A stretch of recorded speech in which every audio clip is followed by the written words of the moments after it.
বনানীর পর এবার গুলশানে আগুন। ফায়ার সার্ভিস, সেনা, নৌ ও বিমান বাহিনীর সমন্বিত চেষ্টায় 2 ঘণ্টা পর নিয়ন্ত্রণে ডিএনসিসি মার্কেটের আগুন।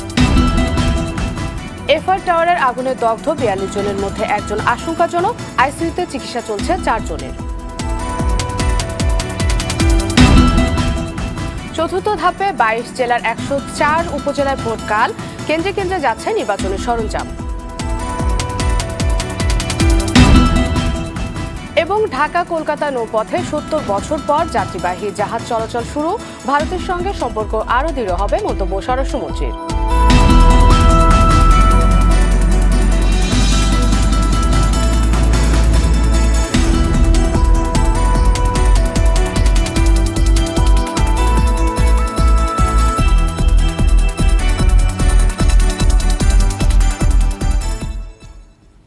আসসালামু আলাইকুম, স্বাগত জানাচ্ছি আর টিভি সকালের সংবাদে। শুনছিলেন মার্কেন্টাইল ব্যাংক সংবাদ শিরোনাম। আপনাদের সঙ্গে আছি আমি মনা সাদাত।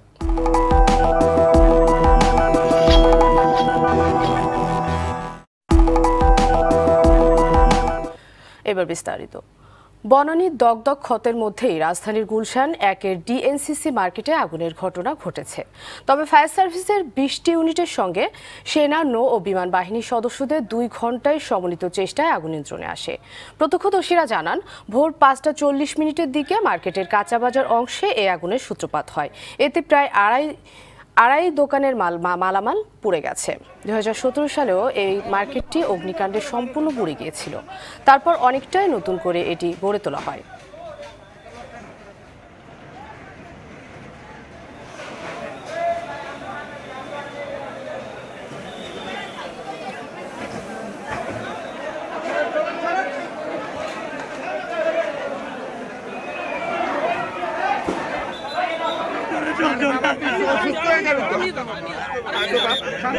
মানুষের কামা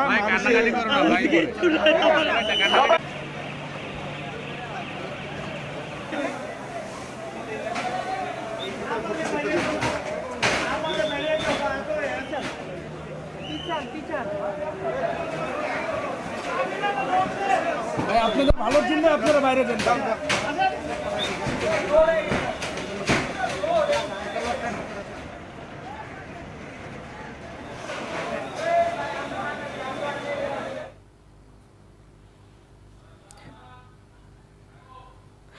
বনানীর এফআর টাওয়ারে ভয়াবহ আগুনে নিহত 25 জনের মধ্যে 24 জনের মৃতদেহ হস্তান্তর করা হয়েছে। কেবল নিহত শ্রীলঙ্কার নাগরিক নীরশ ভিকে রাজার মৃতদেহ রাখা আছে সিএমএইচে। এদিকে বিভিন্ন হাসপাতালে চিকিৎসাধীন আহত 42 জনের মধ্যে একজনের অবস্থা আশঙ্কাজনক। আইসিইউতে ভর্তি আছেন 4 জন, জানাচ্ছেন নাজিফ ফরাইজি। ঢাকা মেডিকেল কলেজের মর্গ থেকে সোনালী ব্যাংকের সাবেক কর্মকর্তার মৃতদেহ স্বজনদের দেয়া হয়। বনানীর এফআর টাওয়ারে আগুনে নিহত একমাত্র তার মৃতদেহেরই ময়নাতদন্ত হয়েছে।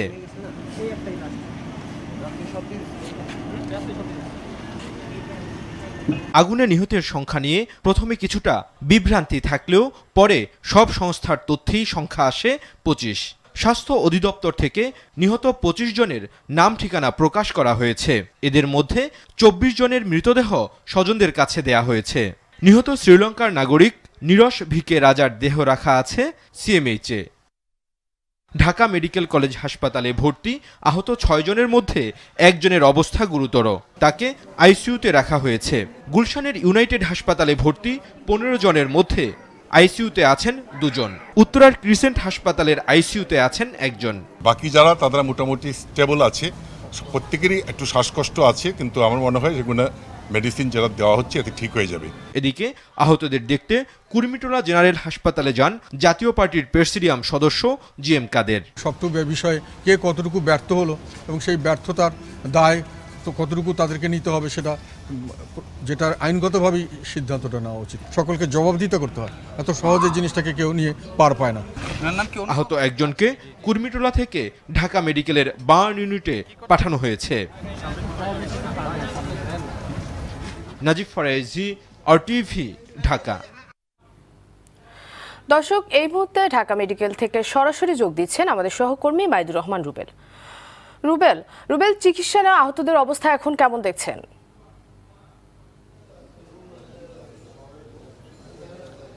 মনা, আপনি জানেন যে বনানীর এফআর টাওয়ারের অগ্নিকাণ্ডের ঘটনায় ৭১ জনের মতো আহত অবস্থায় বিভিন্ন হসপিটালে চিকিৎসাধীন রয়েছে। তার মধ্যে ঢাকা মেডিকেল কলেজ হাসপাতালে এখন অবধি চিকিৎসা নিচ্ছেন ৬ জন। তবে ৬ জনই আশঙ্কা মুক্ত বলে জানিয়েছেন এখানকার চিকিৎসকরা। বার্ন ইউনিটের প্রধান ডক্টর সামন্তলাল সেনের সাথে কথা হয়েছে। তিনি বলেছেন যে যারা এখানে ভর্তি রয়েছেন তাদের চিকিৎসার জন্য যথাযথ ব্যবস্থা নিয়েছে ঢাকা মেডিকেল কর্তৃপক্ষ এবং তাদের অবিলম্বে সুস্থ হয়ে তারা বাড়ি ফিরতে পারবেন এমনটা প্রত্যাশা করেছেন।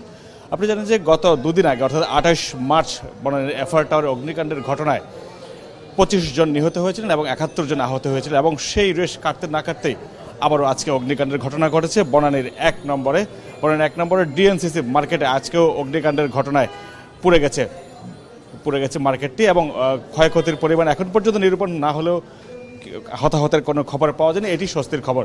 তবে এফআর টাওয়ারের অগ্নিকাণ্ডের দুদিনের মাথায় আবারও অগ্নিকাণ্ড ঘটবে এমনটা প্রত্যাশা ছিল না নগরবাসী আসলে খুবই এখন আতঙ্কিত রয়েছেন যে একটার পর একটা অগ্নিকাণ্ড ঘটলেও প্রতিকারের ব্যবস্থার কতটা অপ্রতুলতা সেই বিষয়টি এখন সামনে চলে এসেছে।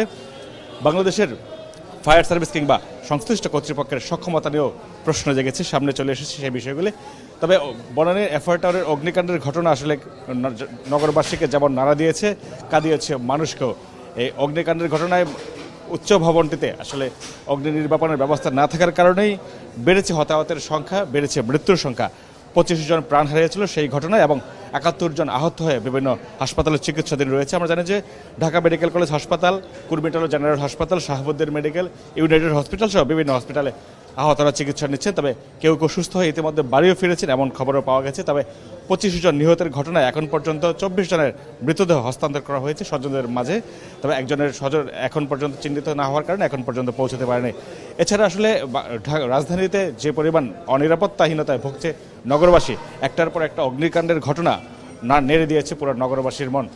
কিছুদিন আগে চকবাজারের চুরিহাট্টার অগ্নিকাণ্ডের রেশ না কাটতেই বনানীর এফআর টাওয়ারের অগ্নিকাণ্ড এবং তারপর আবারও দুদিনের মাথায় বনানীর ১ নম্বরের ডিএনসিসি মার্কেটে আবারও অগ্নিকাণ্ডের ঘটনায় নাড়া দিয়েছে পুরো নগরবাসীকে। এই ছিল আমার কাছে বনানীর অগ্নিকাণ্ডের ঘটনার সবশেষ খবর। মনা। রুবেল, আপনাকে ধন্যবাদ। দর্শক, ঢাকা মেডিকেল কলেজ থেকে জানাচ্ছিলেন আমাদের সহকর্মী মাইদুর রহমান রুবেল। রাজধানীর বনানীতে এফআর টাওয়ারে আগুনের ঘটনায় ২৫ জন মানুষের মৃত্যুর কারণ হিসেবে ভবনের অগ্নি নির্বাপক যন্ত্র ব্যবহার না করা, জরুরি পথ না থাকা সহ বিভিন্ন ত্রুটিকে দায়ী করেছেন বিশেষজ্ঞরা। তাই ব্যাপক প্রাণহানি ঠেকাতে শীঘ্রই রাজধানীর বহুতল ভবনগুলোতে অগ্নি নির্বাপক যন্ত্র নিশ্চিত করা সহ তা ব্যবহারে সচেতনতা তৈরির আহ্বান জানিয়েছেন অগ্নি নির্বাপক বিশেষজ্ঞরা। বিস্তারিত জানাচ্ছেন সোহেল রানা। ২২ তলা বিশিষ্ট এফআর টাওয়ার, বাহির থেকে চকচকে গ্লাস দিয়ে আবৃত পুরো ভবন। এটির একেবারে গা ঘেঁষে দাঁড়িয়ে আছে অন্য ভবনগুলো। তাই এফআর টাওয়ারের কাঠামো চিহ্নিত করা অনেকটাই কঠিন।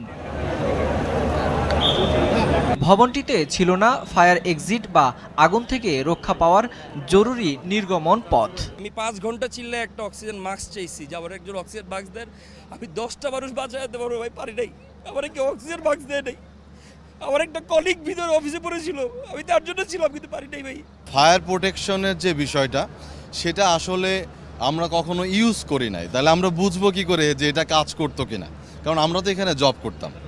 আমরা ফায়ার প্রোটেকশনের জন্য যে সিঁড়িগুলা মানে ইমার্জেন্সি সিঁড়ি সেটা ন্যারো ছিল। নামার জন্য যে সিঁড়ি দরকার ওইরকম একটা সিঁড়ি দরকার ছিল এবং যারা ফায়ার সার্ভিসে যারা লোকজন নামাইছে ওনাদের আর একটু তাড়াতাড়ি করা উচিত ছিল। লিফটের সামনে ফায়ার অ্যালার্ম থাকবে, সেটা ভেঙে দিলে সব ফ্লোরে বাঁচবে, এটা নিয়ম, কিন্তু এটা তো কোনো ব্যবহারই দেখলাম না। বাণিজ্যিক প্রয়োজনে বহুতল ভবন নির্মাণ করা হলেও অগ্নি নির্বাপক ব্যবস্থা নিশ্চিত করাও জরুরি বলে জানিয়েছেন ফায়ার সার্ভিসের সাবেক এই মহাপরিচালক। বড় যখন হাইরাইজ বিল্ডিংগুলো হবে সেই বিল্ডিংগুলোকে যদি আমি অগ্নি নিরাপত্তা বিধি না মেনে করি তাহলে এই ঝুঁকি এখন রয়ে যাবে এবং আরও লোক হয়তো আবার আরেকটা আমাদের ইনসিডেন্ট দেখতে হবে। আমরা যদি বাইরে সিঁড়ি দিতে পারতাম আমার মানুষকে লাভ দিতে হতো না, কিন্তু সিঁড়ি চলে আসতে পারতো।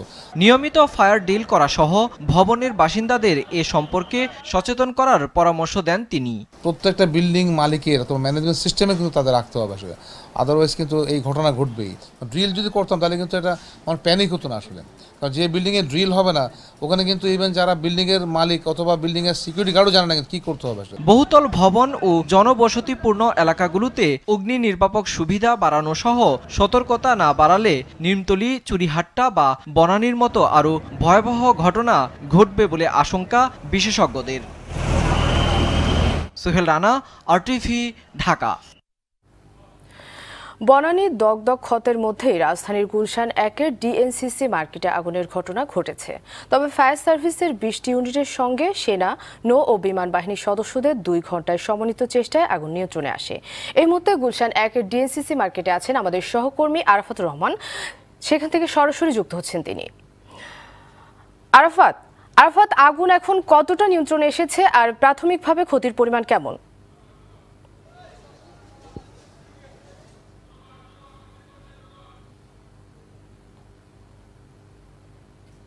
আমরা আছি গুলশান 2 নম্বরে যে মার্কেটটিতে আগুন লেগেছে, অর্থাৎ কাঁচা বাজার নামে পরিচিত যে মার্কেটটি। আপনি জানেন যে 2017 সালের জানুয়ারির ঠিক 3 তারিখে এই মার্কেটটিতে একবার আগুন লাগে, যেটি মার্কেট ছিল এক সময়। এই আগুন লাগে এবং সেই সময় প্রয়াত মেয়র আনিসুল হক ছিলেন এবং সেই সময় অনেকগুলো তদন্ত কমিটি বা অনেক কিছুই ছিল।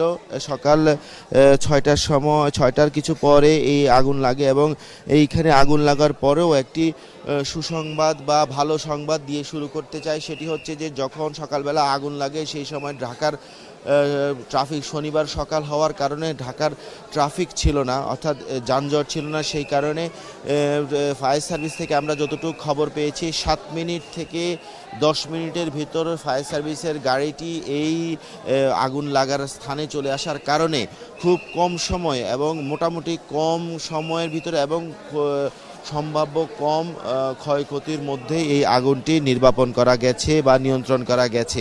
আমরা যতটুকু জানতে পেরেছি এই আগুনটি পাশের যে 3 তলা বা 5 তলা মার্কেটে ছড়িয়ে যাওয়ার একটি সম্ভাবনা ছিল, কিন্তু সময় মতো ফায়ার সার্ভিসের গাড়ি চলে আসার কারণে এই আগুনটি পাশের মার্কেটটিতে ছড়াতে পারেনি। আপনি জানেন যে 2017 সালে যখন এই আগুনটি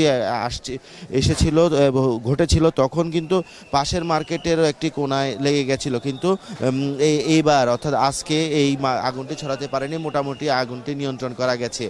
আর এই আগুনে এখনো পর্যন্ত ফায়ার সার্ভিসের যে 20টি গাড়ি, তার সাথে সেনাবাহিনীর একটি দলকে, ইঞ্জিনিয়ারিং কোরের একটি দলকে আমরা দেখছি যে আগুনে সরাসরি এখানে কাজ করতে। এর আগে আমরা সরাসরি আগুনে কাজ করতে আমরা প্রথমবারের মতো সেনাবাহিনীর সদস্যদের সরাসরি আগুন নিয়ন্ত্রণে এবং নিয়ন্ত্রণ পরবর্তী সার্চিংয়ে কাজ করতে দেখছি।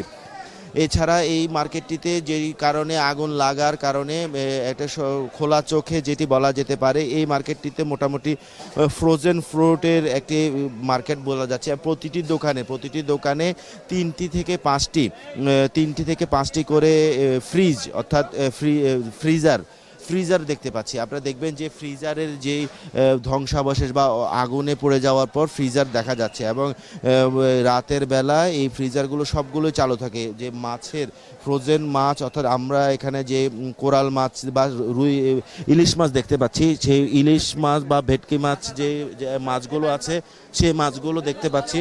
সেসব কারণে এই মাছগুলো এখানে রাখা হয়েছে, সারা রাত হয়তো রাখা হয়। আমরা বিভিন্ন সময় আরও বড় বড় মাছ দেখতে পাচ্ছি এবং মাংস দেখতে পেয়েছি এই ফ্রিজে রাখা হচ্ছে। আবার হচ্ছে যে আমরা ফল দেখতে পাচ্ছি, যে ফলগুলো ফ্রিজে রাখা হয়েছে। তো একটা বিষয় আমরা বলতে পারি যে এর আগে যখন আগুন লেগেছিল তখনও এইখানে একটি আগুনের একটি সতর্কতা বা এই রকম একটি মার্কেটে যখন আগুন লাগে, তারপরে যখন এখানে এভাবে প্রতিটি দোকানে 3টি 4টি করে যখন ফ্রিজ থাকে, এতগুলো ফ্রিজ সারিবদ্ধভাবে রাখা হয় এবং রাতের বেলা প্রতিটি ফ্রিজই চালু করা থাকে। আবার আরেকটি বিষয় দেখতে পাচ্ছেন যে পুরোপুরি অস্থায়ীভাবে লোহার শেডের উপরে এই ফ্রিজগুলো, লোহার শেডের ভিতরে এই মার্কেটটি তৈরি করে রাখা হয়েছে এবং সেই শেডের মধ্যেই এতগুলো ফ্রিজ দিয়ে বৈদ্যুতিক অস্থায়ী সংযোগের মাধ্যমে মার্কেটটি চলছিল।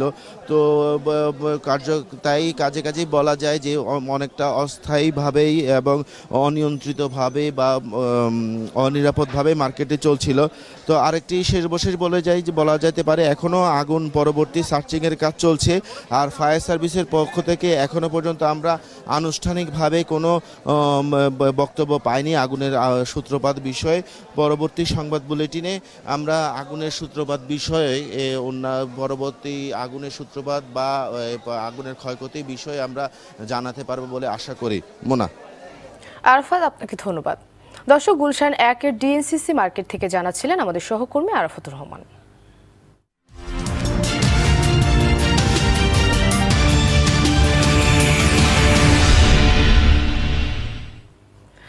চতুর্থ ধাপে উপজেলা নির্বাচনের ভোটকাল। এদিন 104 উপজেলায় নির্বাচন হওয়ার কথা রয়েছে। ভোট গ্রহণের জন্য ব্যালট বাক্স, সিল, কালিসহ প্রয়োজনীয় সরঞ্জাম পাঠানো হচ্ছে কেন্দ্রে কেন্দ্রে।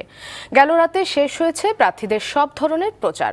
এই ধাপে চেয়ারম্যান পদে 39 জন, ভাইস চেয়ারম্যান পদে 22 জন ও মহিলা ভাইস চেয়ারম্যান পদে 27 জন প্রার্থী বিনা প্রতিদ্বন্দ্বিতায় নির্বাচিত হয়েছেন। নির্বাচনে চেয়ারম্যান পদে 351 জন, ভাইস চেয়ারম্যান পদে 533 জন ও মহিলা ভাইস চেয়ারম্যান পদে 406 জন প্রতিদ্বন্দ্বী প্রার্থী রয়েছেন। চতুর্থ ধাপে ভোট গ্রহণ হবে 9,740টি ভোট কেন্দ্রে। 22 জেলার মোট 2,55,40,704 জন ভোটার তাদের ভোটাধিকার প্রয়োগের সুযোগ পাচ্ছেন। ভোটের দিন নির্বাচনী এলাকায় সাধারণ ছুটি ঘোষণা করেছে নির্বাচন কমিশন। নেওয়া হয়েছে বাড়তি নিরাপত্তা ব্যবস্থা।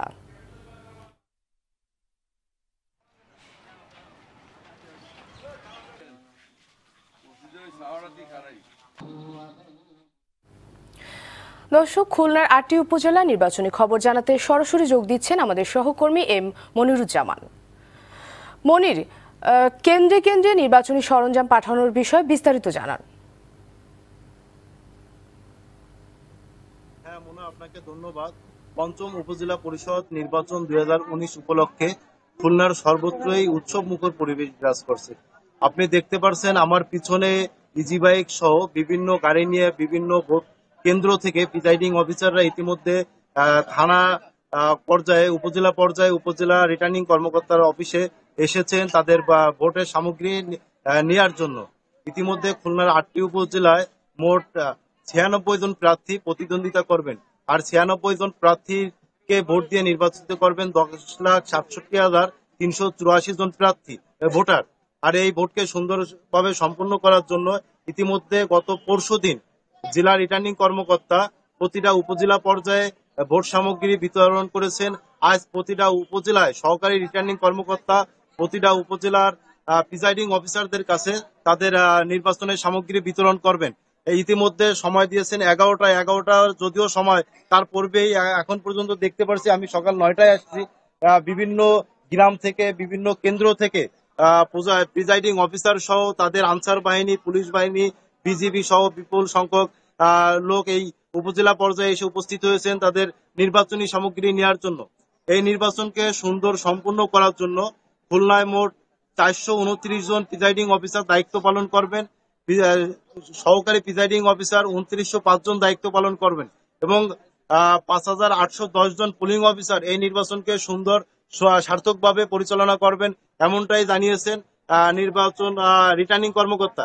আর এই নির্বাচনকে সুন্দর সম্পূর্ণ করার জন্য যথাসম্ভব শান্তশিষ্ট পরিবেশে নির্বাচন সুন্দর করার জন্য আনসার, পুলিশ, বিজিবি, র্যাব সহ 7,600 আইন শৃঙ্খলা রক্ষাকারী বাহিনী দায়িত্ব পালন করবে খুলনায়। তাই খুলনাবাসী প্রত্যাশা করছে আগামীকালকে নির্বাচন সুন্দর শান্ত পরিবেশে তারা ভোট দিয়ে তাদের কাঙ্ক্ষিত প্রার্থীকে নির্বাচিত করবেন, এমনটাই প্রত্যাশা করছে খুলনাবাসী। মনির, আপনাকে ধন্যবাদ। দর্শক, খুলনা থেকে জানাচ্ছিলেন আমাদের সহকর্মী এম মনিরুজ্জামান। চলে যাচ্ছি পরের সংবাদে।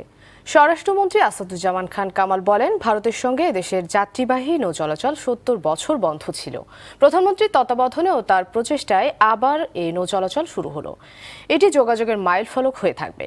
গতকাল বিকেলে নারায়ণগঞ্জে ঢাকা কলকাতা নৌ রুটে ক্রুজ সার্ভিসের উদ্বোধন অনুষ্ঠানে তিনি এসব কথা বলেন। মন্ত্রী জানান, জাহাজে করে যেতে যেতে যাত্রীরা সুন্দরবন সহ দক্ষিণ বাংলার অপার সৌন্দর্য উপভোগ করতে পারবেন।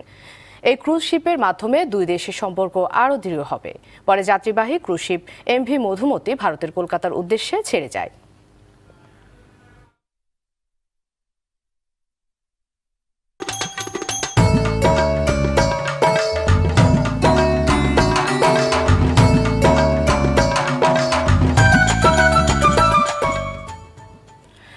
সারা দেশের মতো ময়মনসিংহ, পাবনা ও বগুড়াতেও দর্শকদের মন জয় করে নিয়েছে বেঙ্গল মাল্টিমিডিয়া প্রযোজিত যদি একদিন সিনেমাটি। মুক্তির তৃতীয় সপ্তাহে এসেও দর্শকদের উপচে পড়া ভিড় দেখা গেছে সিনেমা হলগুলোতে। দর্শকরা বলছেন, ভিন্নধর্মী এমন সিনেমা বেশি তৈরি হলে হারানো গৌরব ফিরে পাবে দেশের সিনেমা জগৎ। জেলা প্রতিনিধিদের পাঠানো তথ্যচিত্রে আরও জানাচ্ছেন মাসুদ মুস্তাহিদ।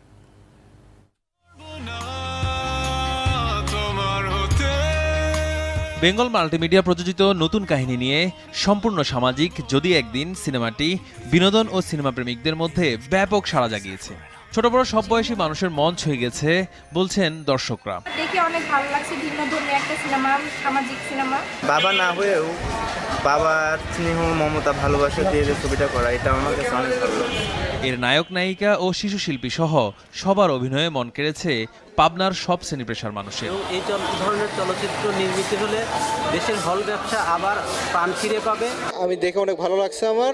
আপনারাও আসেন, সবাই মিলে দেখেন মুভিটা, অনেক সুন্দর একটা মুভি।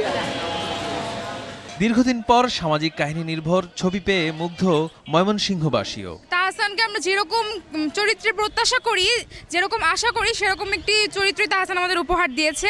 একটা সামাজিক সিনেমা, পারিবারিকভাবে দেখা গেছে। আমি আমার মেয়েকে নিয়ে আসছি, সবাইকে নিয়ে এমনভাবে হলে এসে ছবি দেখার ভাগ্যটা মনে হয় এই ছবিটা দেখেই হলো।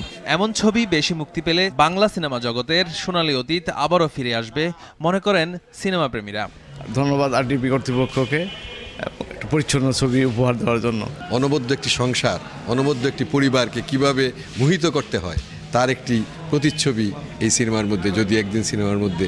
দীর্ঘদিন পর ছবি দেখলাম, ছবির কাহিনী এমন সুন্দর, পারিবারিক ছবি, চোখ ভিজে যাওয়ার মতো একটা ছবি।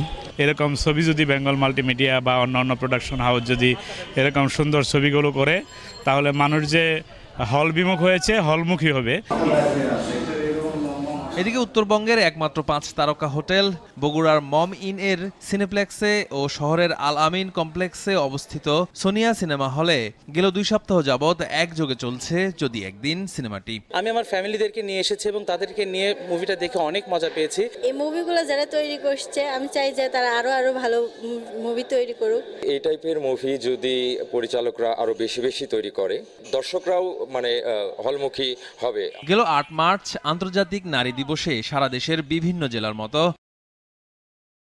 পাবনার রূপকথা, বগুড়ার মমিন ও সোনিয়া সিনেমা হলে মুক্তি পায় যদি একদিন।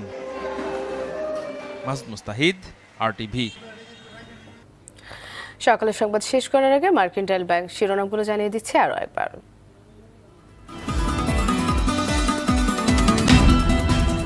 বনানীর পর এবার গুলশানে আগুন, ফায়ার সার্ভিস, সেনা, নৌ ও বিমান বাহিনীর সমন্বিত চেষ্টায় 2 ঘন্টার পর নিয়ন্ত্রণে ডিএনসিসি মার্কেটের আগুন। এফআর টাওয়ারের আগুনে দগ্ধ 42 জনের মধ্যে একজন আশঙ্কাজনক, আইসিইউতে চিকিৎসা চলছে 4 জনের। চতুর্থ ধাপে 22 জেলার 104 উপজেলা ভোটকাল, কেন্দ্রে কেন্দ্রে যাচ্ছে নির্বাচনী সরঞ্জাম।